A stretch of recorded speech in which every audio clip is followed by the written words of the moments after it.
음, 이렇게 저녁 예배에 나오신 여러분들 너무나 귀하게 여겨집니다. 여러분들 위해 우리 하나님의 크신 은혜와 복이 함께 하시기를 바랍니다.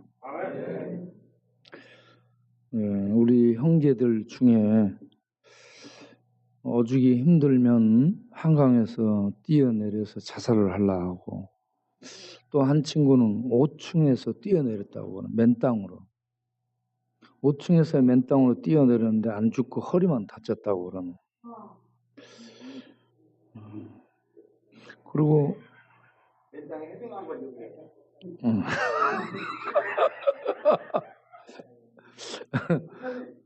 이 표자가 오늘 처음 왔어요. 제가 특송해야 되나 그러면? 특송? 아, 우리 자매님 박수로 환영했어요. 네, 일어나세요. 인사 박수로 환영. 네. 그리고 우리 동원 참치는 죽으려고 자해를 많이 했어요. 여기도 끊고 여기도 끊고 여기 끊어갖고는 피를 한 바가지 정도 흘렸어요. 그런데 이제 저한테 와서 늘 물어봐요. 목사님 여기 끊으면 되냐고. 내가 그거는 끊지 말라고 내가 얘기하죠. 여기 끊으면 가죠.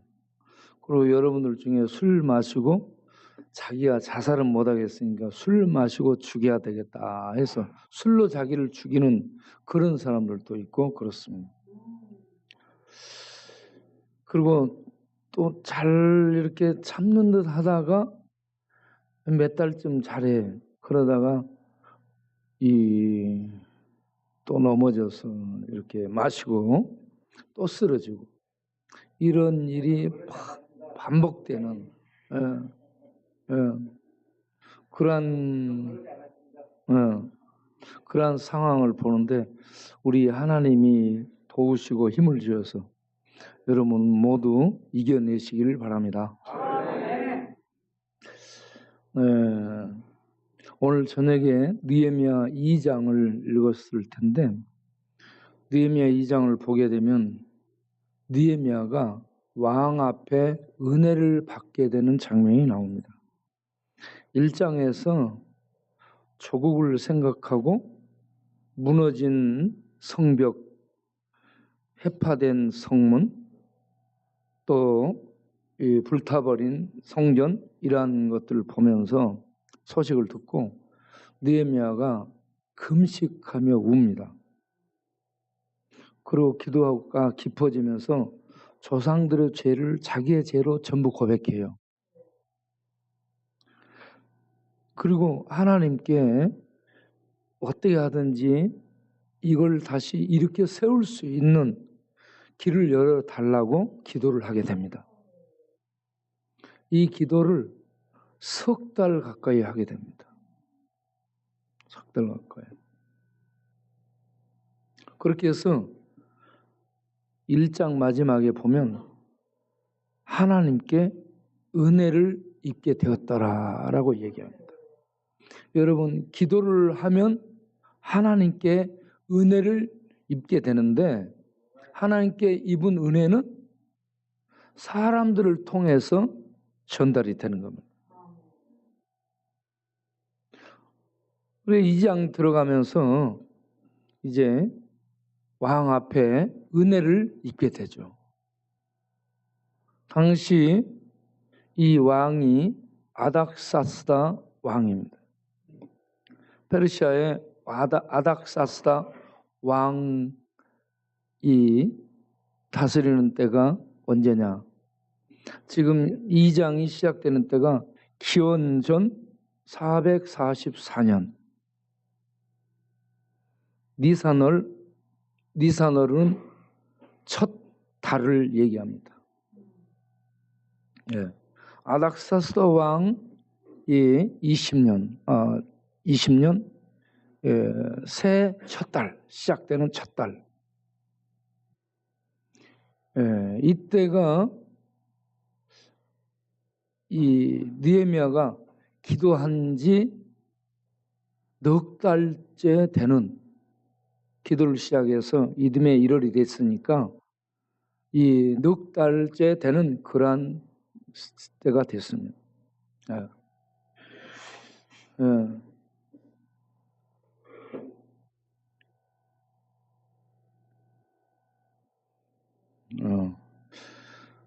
이때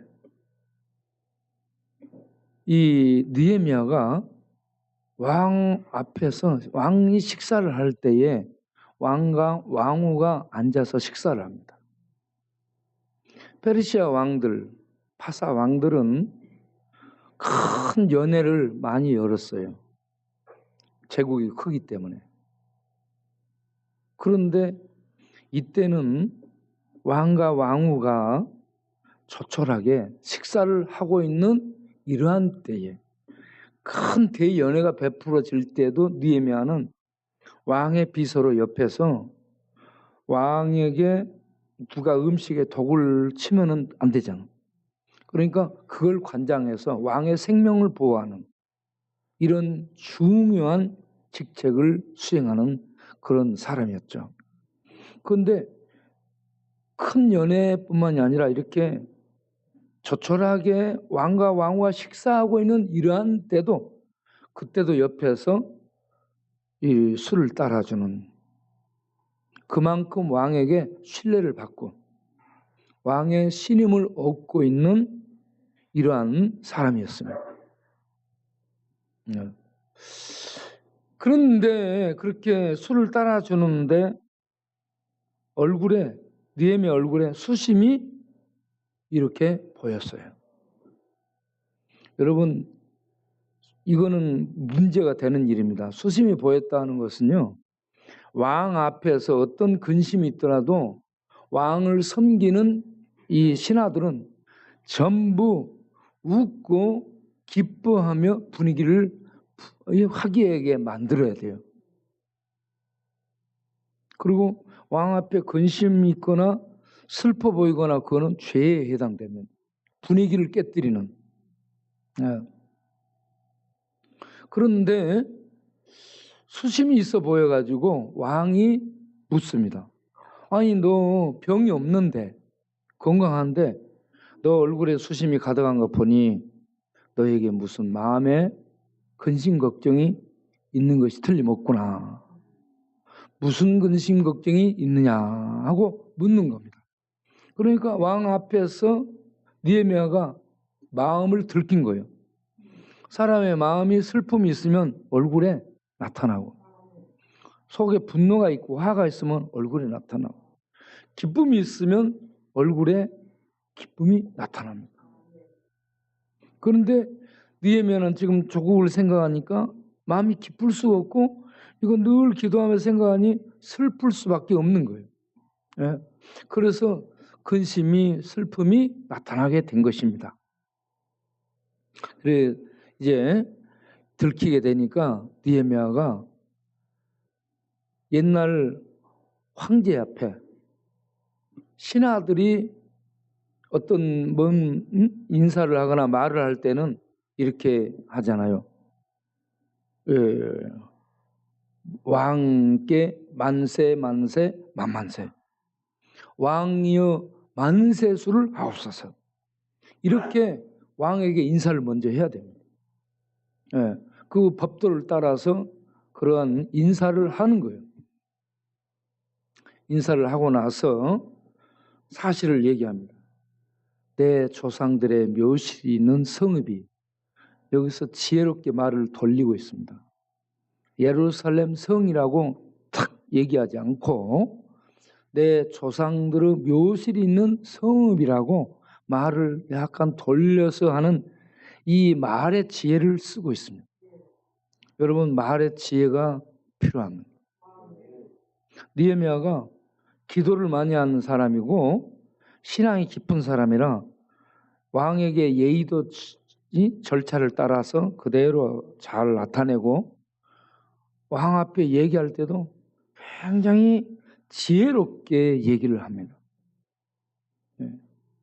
하나님이 지혜를 주셔서 그렇게 쓰임 받고 있다라고 봅니다. 여러분 하나님 앞에 지혜를 늘 구하시길 바랍니다.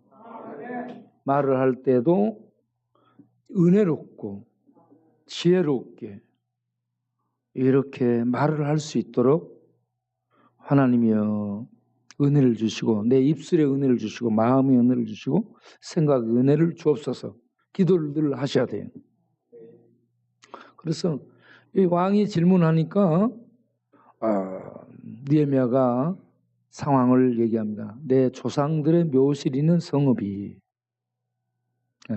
여기에 조상들의 묘실 있는 성읍은 예루살렘을 얘기하는데 조상들 묘실이 있다라고 말하는 것을 보면 느헤미야가 상당히 왕족에 가까운 사람이라고 볼 수 있습니다. 평민으로 지금 있지만 그 뿌리가 왕족에 가까운 사람이에요. 왜냐하면 예루살렘 왕실에 묘실이 있다 그러면 왕족이라도 볼 수 있죠. 느헤미야가. 그리고 페르시아 황제가 발탁해서 쓰는 그 이유가 유대인들에게 영향력 있는 사람을 씁니다. 그렇다면 왕족의 어떤 사람이라고 볼 수 있고요. 유대를 통치하는 데 영향을 끼칠 수 있는 사람 중에 한 사람을 발탁했는데 그가 느헤미야라고 볼 수 있고 그를 통해 유대의 어떤 정보를 얻고 또 그를 통해 유대의 통치에 영향력을 행사할 수 있다고 생각했기 때문에 황제가 왕족 중에 어떤 사람을 이렇게 썼다라고 볼 수 있어요. 그래서 우리 조상 묘실이 있는 곳이 황폐하고 성문이 불타고 성벽이 무너지고 이러한 상황이 됐는데 제가 어찌 기쁠 수 있겠습니까? 이런 문제로 제 마음에 수심이 있습니다 라고 얘기합니다. 여러분 우리가 하나님의 은혜 가운데 기뻐하며 살 수 있지만 또 하나님의 일을 생각하면 근심이 있을 수밖에 없습니다. 저에게도 많은 근심이 있어요. 이런저런 일들을 진행하는데 많은 일들이 어려움이 있기 때문에 근심이 있지만 그런 것들을 기도로 헤쳐나가고 견디며 헤쳐나가고 버티며 헤쳐나가고 있습니다. 많은 근심, 걱정거리가 많이 생깁니다.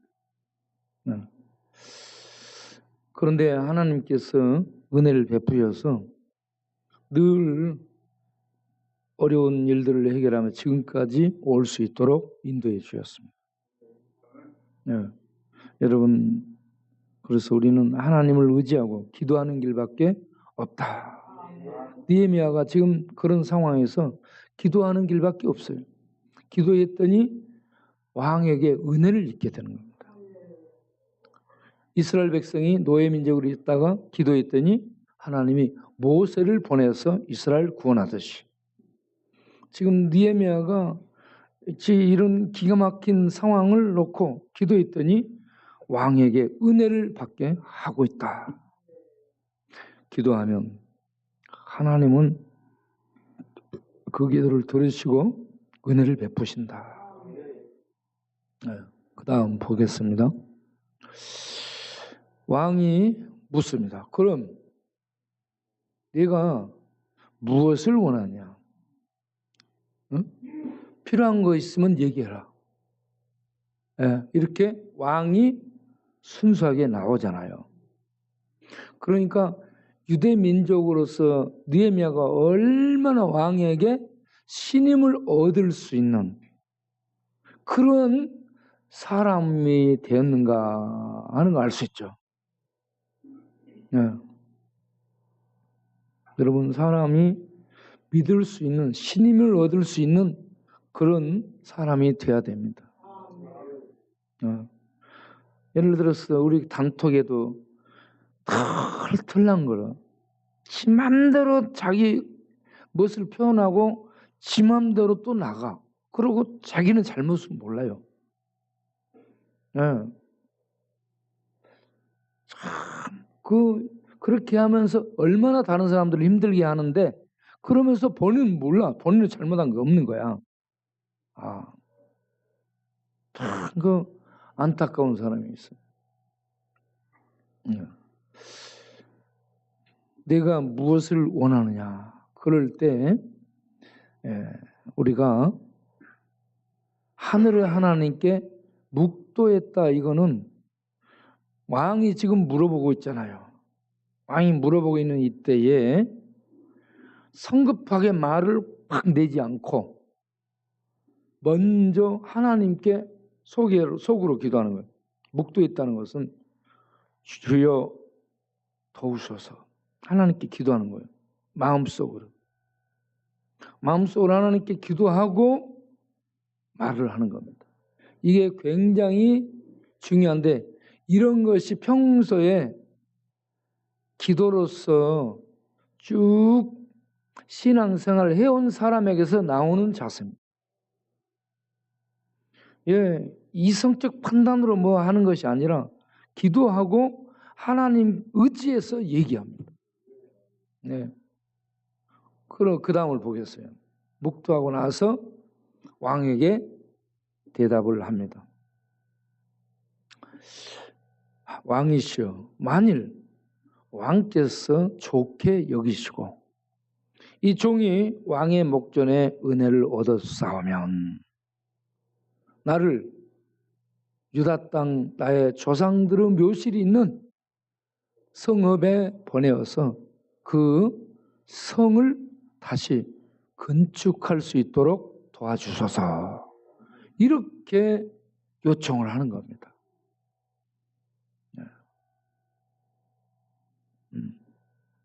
여러분, 제가 어떤 행사를 하려면 여기저기에 이렇게 목사님들에게 이 요청을 드려요. 공문도 보내고 전화도 하고 주변 이런저런 이 많은 전화를 하고 해서 이 일들을 진행합니다.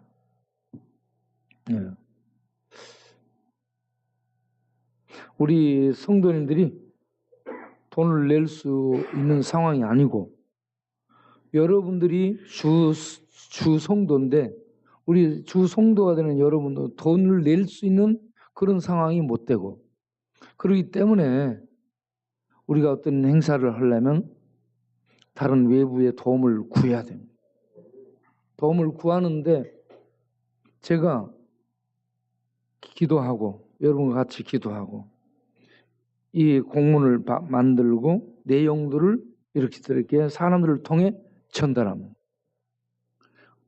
똑같이 우리 이 느헤미야가 왕에게 은혜를 입은 것처럼 그런 대형 교회, 큰 교회, 힘 있는 교회에 은혜를 입어야 이런 지원이 생기는 거예요.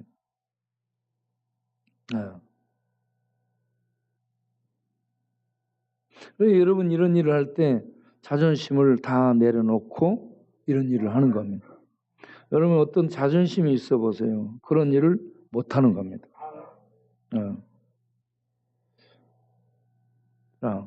이렇게 하나님을 사랑하고 예루살렘 성을 사랑하고 성전을 사랑하고 하나님의 일을 하기 위해서 나선다면 자존심도 체면도 욕먹는 것도 비웃음도 조롱도 다 내려놓고 하나님 일을 하는 데만 주목하고 가야 되는 겁니다.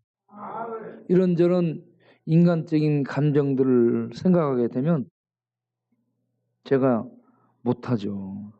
저도 감정이 있지. 응? 저도 감정이 있고 자존심도 있고 다 이성적 판단하고 그러죠. 그런데 이런 걸 다 내려놔야 됩니다. 자, 그 다음을 보겠어요.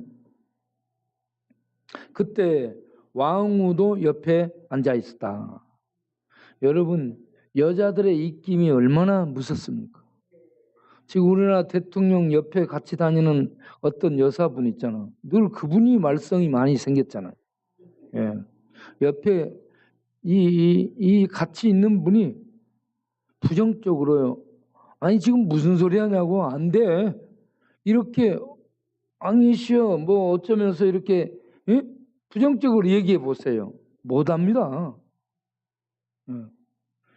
그리고 왕후에게 연결된 어떤 부정적인 세력들, 그들이 이런저런 정보를 제공해 가지고 쏙쏙쏙 뒤에 대고 지금 저거 이런 뭐가 의도가 있어 갖고 뭐 하니까 해주면 안 됩니다.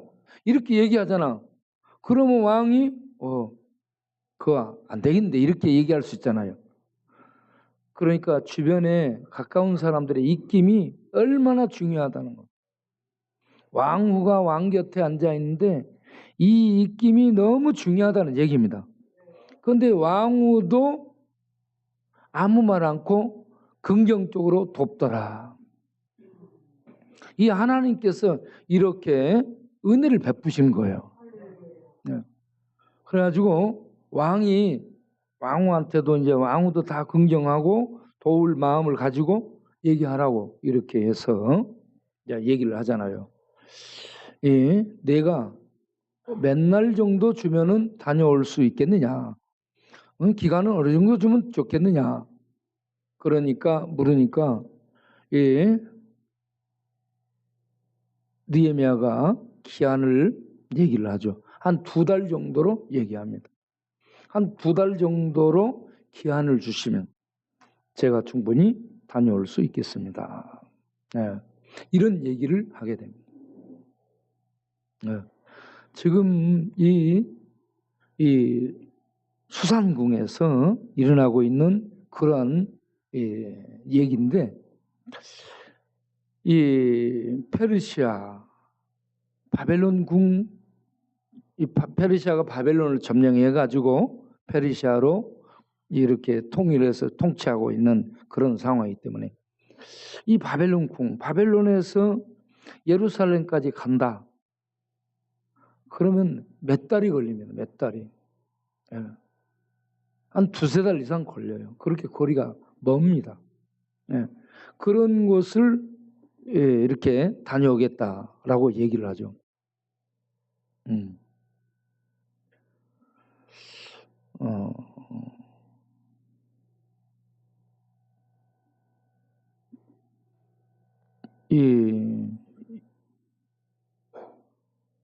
자, 이렇게 이제 이 거리가 걸리는 곳을 걸어서 가면 그렇게 걸리겠죠. 그런데 이제 짐승 뭐 말이나 낙이나 노새를 뭐 이용하게 되면 훨씬 이제 단축이 되겠죠. 자, 그 다음을 보면 내가 왕에게 이제 부탁을 하잖아요. 왕이 이제 이 얘기를 하라니까 느헤미야가 요청을 해요. 왕이시여, 왕께서 좋게 여기시거든. 첫 번째 요구사항, 강 서쪽 총독들에게 소설을 내려서 그들이 나를 통과하게 해주십시오 라고 얘기합니다. 강 서쪽은 사마리아 쪽을 얘기합니다.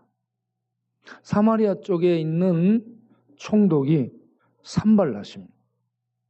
산발랏. 그 산발랏은 당시 페르시아가 이 지배국을 20개 도로 나눠요. 그래서 이 지방 자치, 행정구역을 20개 단위로 나눠가지고 지방 장관을 20여 명 정도를 총독으로 파견했어요. 그래서 페르시아가 총독들을 통해 점령국, 지배국들을 다스리는 이런 정치를 하고 있었거든요. 네. 그런데 사마리아 쪽에는 이 페르시아 쪽에서 파견된 산발랏이라는 사람이 다스리고 있는 거예요.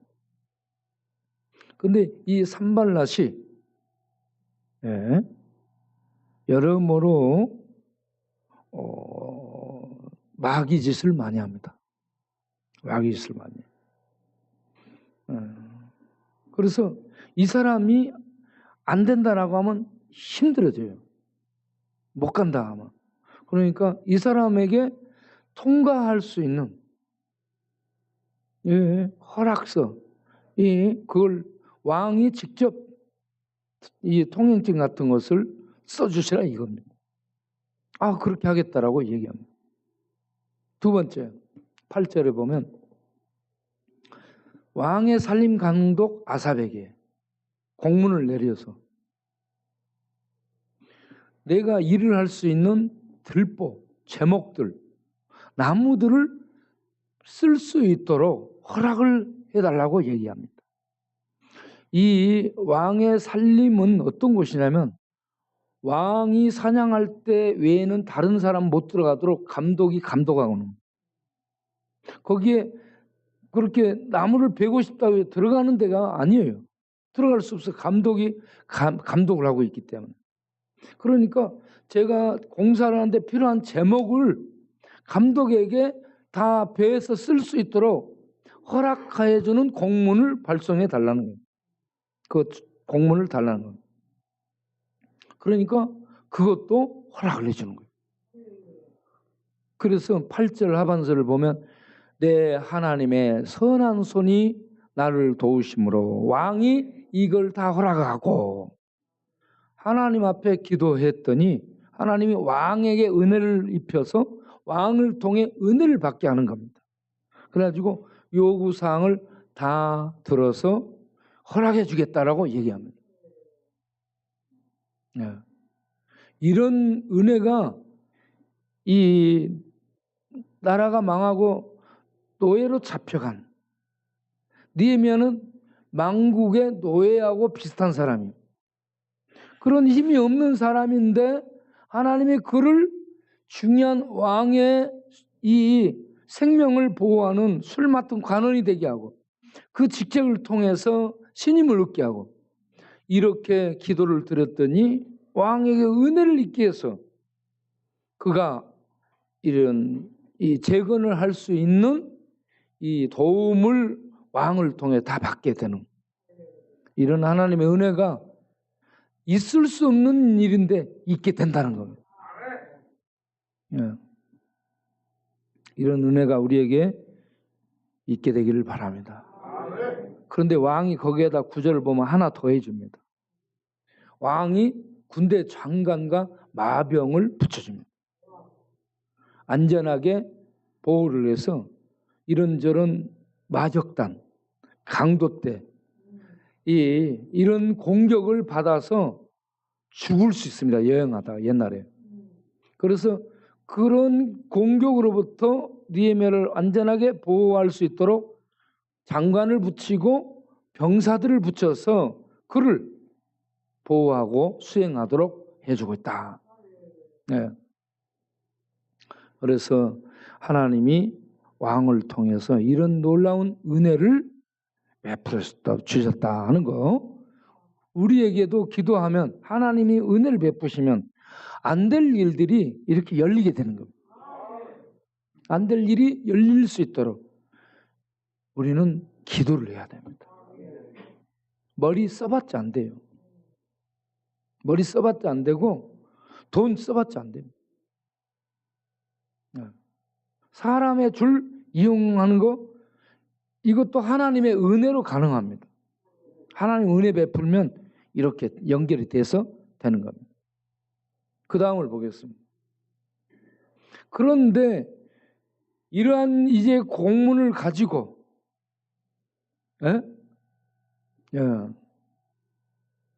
느헤미야가 마병과 군대 장관의 호의를 받아 가게 되죠. 그랬더니 베드로는 사람 산발랏 사마리아에 파견 본부를 두고 페르시아에서 파견된 총독으로 이 페르시아 왕의 명령을 받아서 통치하는 이 산발랏 이름도 좀 멋져 보이죠? 네. 네. 이 산발랏과 그리고 암몬 사람 도비아라는 그를 도왔던 사람이 있어요. 이들이 이스라엘 자손을 흥왕하게 하려는 사람이 느헤미야라는 사람이 왔다. 왕의 소설을 받아가지고 왔다. 통행증을 받아가지고 왔다. 이런 얘기를 듣고 근심을 하게 되더라. 그들이 왜 근심해요? 그들이 근심하는 이유가 사마리아를 통치하면서 유대 땅까지 이들이 영향력을 행사하면서 통치력을 이렇게 확대시키려고 확장하려고 했는데 이제 유대 땅에 예루살렘에 어떤 이 왕족하고 관계가 있는 이 유대를 일으킬 느헤미야라는 이런 사람이 왕의 후원을 입고 왔다. 그러니 자기네들이 계획이 차질이 생길 거 아니에요. 네. 유대 땅을 자기네들이 통치하면서 영향력을 행사하려고 했는데 그런 영향력이 이 사람 업무로 수포로 돌아갈 것 같으니까 근심을 하게 된 거예요. 알겠죠? 정치적인 이유로 근심을 하게 된 거예요. 그리고 이제 이들이 모의해 가지고 많은 방해 공작을 시작합니다. 하나님 일을 할 때에 기도하면 하나님께서 은혜 입을 사람에게 은혜를 받게 합니다. 왕에게 은혜를 받게 하고. 그래서 이 일들이 진행이 되는데 또 한편은 마귀들의 해방도 반드시 뒤따르는. 그러니까 하나님 일을 할 때에 기도가 우선이고 기도해서 일들이 풀리는 그 한 라인이 있어요. 풀려가는 그런 과정을 보는데 한편으로는 이런저런 마귀의 해방도 꼭 따른다는 거. 그걸 염두에 두고 이걸 이겨낼 수 있기 위한 영적 감각, 영적 통찰력 가지고 기도하면서 그 부분까지 헤쳐나갈 수 있는 힘을 갖는 그런 능력, 영적인 능력을 갖춰야 됩니다. 그렇지 않으면 기도해서 지금 일이 진행돼. 그래서 참 기쁘고 감사하다. 그런데 좀 있으면 이런저런 회방과 방해가 오면 힘을 잃어버려야 돼. 힘을 잃어서 일 못하겠네. 이렇게 됩니다. 일 못하겠네. 그래서 베드로전서 5장 8절을 보게 되면 우리가 하나님의 일을 하는데 믿음으로 살아가는 대적 마귀가 사람을 통해서 공격합니다. 보세요. 대적 마귀가 두루 다니면서 우는 사자처럼 어디 밥이 없나? 어디에 밥이 없나? 마귀가 뭘 찾아다녀? 밥을 찾아. 삼킬 극자 밥을 찾아다녀. 마귀는 어떤 족속이라고요? 요한복음 8장 44절에 요한복음 8장 44절을 보면 아비 마귀라고 얘기합니다. 마귀의 족속들이에요. 마귀의 족속들. 그들은 마귀의 이 욕구를 따라서 합니다. 그런데 마귀의 욕구를 따라서 하는 그게 뭐냐? 처음부터 살인. 마귀가 살인자예요. 최초의 살인자입니다. 그리고 마귀는 진리가 있어요, 없어요? 진리가 없어요. 마귀는 진리가 없는데 무엇이 있어요? 거짓이 있어요. 마귀는 거짓을 합니다. 진리가 없고 거짓 위에 있고 거짓 가지고 사는 존재가 마귀예요. 이 거짓말로 최초의 아담을 살해하죠. 아담이 이 거짓말에 속아 생명을 잃습니다. 죽음을 당하게 돼요. 우리가 아담의 후예로 아담과 똑같은 죽음 아래 떨어지게 된 거예요. 이렇게 최초의 살인자예요. 무엇으로? 거짓으로. 거짓을 말할 때마다 거짓을 말해. 지것으로. 참말처럼 말해. 그냥 그가 거짓말장이 거짓의 아비라. 거짓의 원조라는 얘기입니다. 여기 이 말씀이 굉장히 중요한 게 뭐냐? 하나님이 마귀를 만든 것이 아니다라는 겁니다. 예. 하나님이 악을 만들고 하나님이 죄를 만들어 갖고 인류에게 죄가 퍼뜨려지도록 한 거 아니냐라고 사람들은 생각하는데 그게 아니라는 얘기예요. 여기에서 마귀가 최초의 살인자요, 마귀가 최초의 거짓말 아비요. 아비라는 말은 거짓말의 시조라는 얘기입니다. 그 속에는 진리가 없다. 진리에 서지 못했다. 진리는 여러분 하나님이에요. 진리는 철학이 아니고 과학이 아닙니다. 세상 종교도 아니에요. 진리는 인격적으로 살아계신 하나님이 진리예요. 그런데 마귀는 이 하나님의 진리를 알지만 진리가 그 속에 없어요. 하나님을 받아들이지 않기 때문에 진리가 그 속에 없고 하나님을 대적하는 자로 그 속에는 거짓이 그를 지탱하고 있고요. 그래서 거짓으로 죽이고 그리고 속이고 그렇게 해서 악을 퍼뜨리는 존재가 마귀. 하나님이 마귀를 만들어내고 하나님이 죄를 만들고 그런 것이 아니고 마귀가 처음부터 살인하고 처음부터 거짓말하고 이렇게 했다라고 마귀에게 책임이 있는 것을 성경이 밝혀주고 있는 겁니다.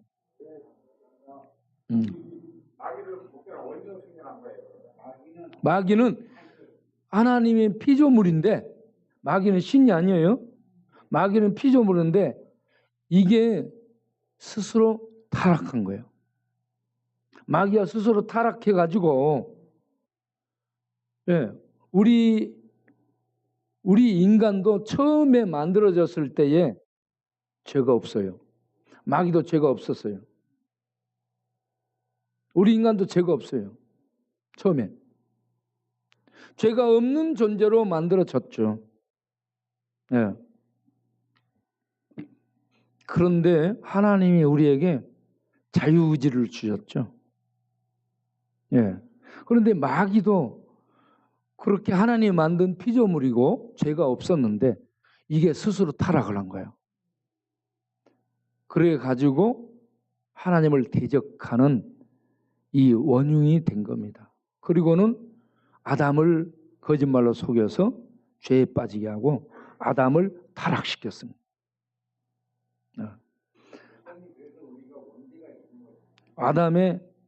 아담이 이 사탄, 스스로 타락한 자를 사탄이라 합니다.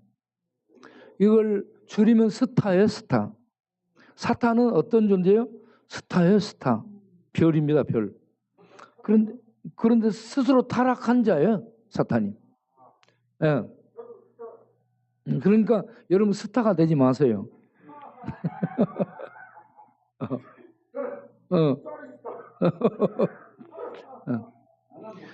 마귀가 거짓의 아비, 살인의 원조. 마귀가 타락해서 그렇게 한 거예요. 마귀가 그렇게 했다라고 말하는 겁니다. 그런데 그렇게 한 게 진리가 없고 진리에 서지 못하고 거짓에 서 있다라고 얘기해요.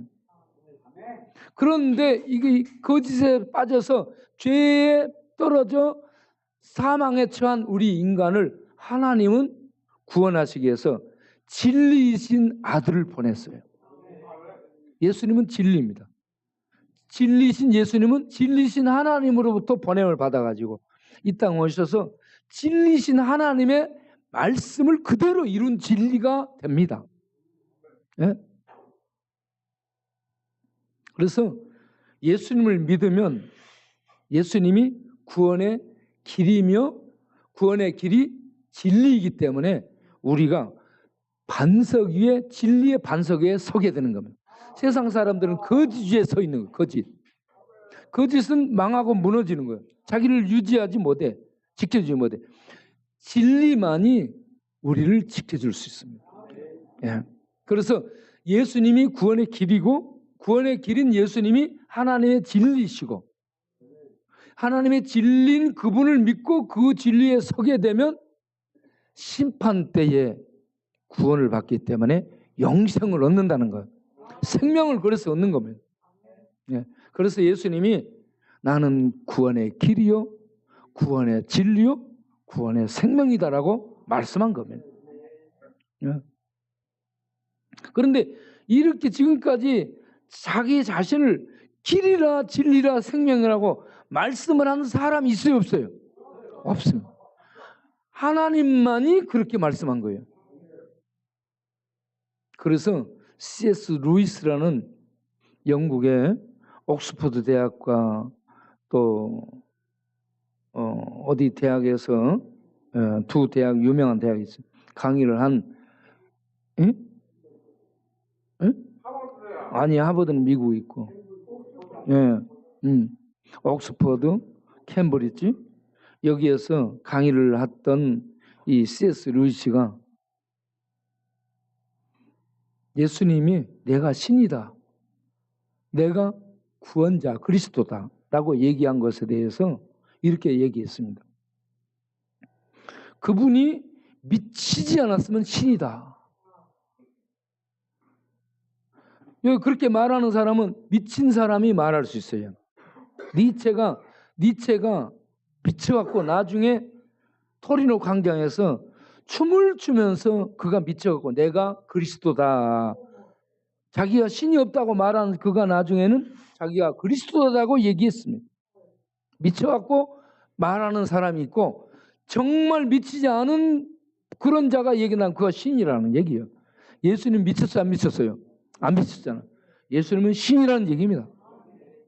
신께서 오셔서 내가 구원의 길이다, 내가 구원의 진리다, 내가 구원의 생명이다 라고 말씀하시면 이걸 믿는 게 복이에요.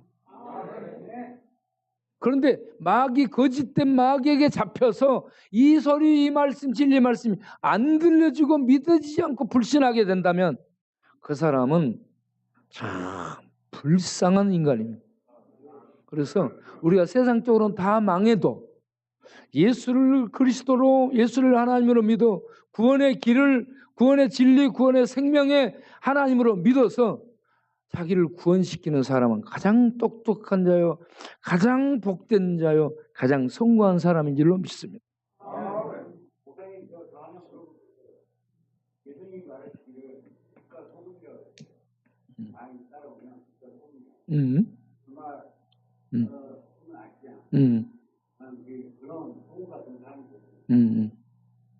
소금이 되려면 소금을 많이 먹어야 됩니다. 그리고 빛이 되려면 빛을 많이 먹어야 돼.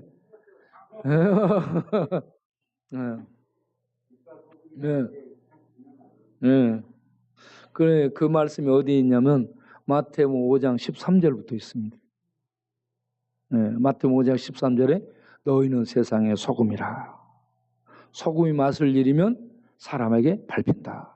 14절에 너희는 세상의 빛이다.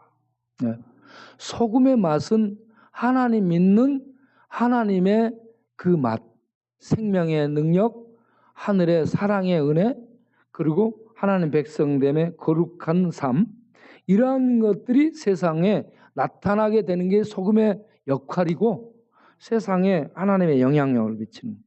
그리고 빛의 역할은 자 5장 14절부터 16절을 보게 되면 빛은 이렇게 높은 데 두어서 비추게 한다. 빛을 밑에서 이렇게 비추는 경우도 있죠. 그런데 빛은 대부분 위에서 비춘다.